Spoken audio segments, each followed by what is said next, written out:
Salut à toutes et à tous, et aujourd'hui on se retrouve pour le déballage et le test d'une batterie portable de chez EasyHack.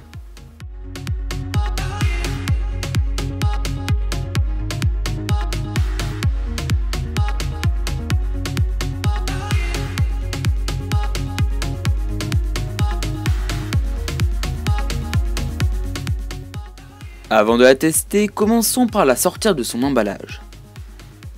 Quand on ouvre la boîte, on tombe directement sur la batterie dans un socle en plastique.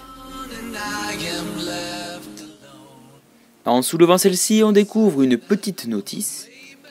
Sous le socle, ils nous fournissent un petit câble USB vers micro USB. Et en dessous de l'emplacement de la batterie, il y a un deuxième câble mais qui est plus long. Passons à la batterie. C'est une batterie de grande capacité de charge. En langage plus technique, elle fait 10 000 mAh.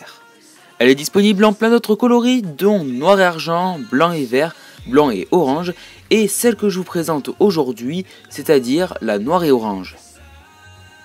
Au niveau du transport, parce qu'il ne faut pas non plus l'oublier, mais c'est une batterie transportable, elle est assez grosse, c'est-à-dire qu'elle est comparable à un iPhone 5, mais je la transporte sans souci, elle se glisse de partout, sauf si vous portez un jean très serré. Dans ce cas, il faudra la mettre dans la poche gauche et mettre votre smartphone dans la poche droite.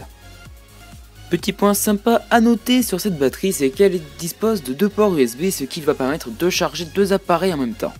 Et le dernier point positif, c'est qu'elle a des petits LED sur la face avant, ce qui va permettre de voir combien de charge il reste. Au niveau des points négatifs, j'en ai que deux. Le premier, c'est qu'il y a une prise USB moins puissante que l'autre, mais c'est pas un défaut de fabrication, c'est fait exprès, mais ça a été mal pensé. Et le dernier, ça peut arriver que les LED bug, par exemple, affichent 3 barres sur 4, alors que quand on aura appuyé sur le bouton, 5 minutes après, on en a 4. Malgré ces points négatifs, elle vaut quand même le coup. EasyHack nous propose une batterie à 39,99 €, mais Amazon fait largement mieux et nous la propose à 22,99 €. Donc en conclusion, s'il vous manque souvent de la charge sur votre appareil, n'hésitez pas, cette batterie est vraiment pas très chère comme je vous l'ai dit, et puis elle est vraiment très pratique et bien utile. C'est la fin de la vidéo, j'espère qu'elle vous a plu, n'hésitez pas à vous abonner et jusqu'à la prochaine vidéo, portez-vous bien, salut!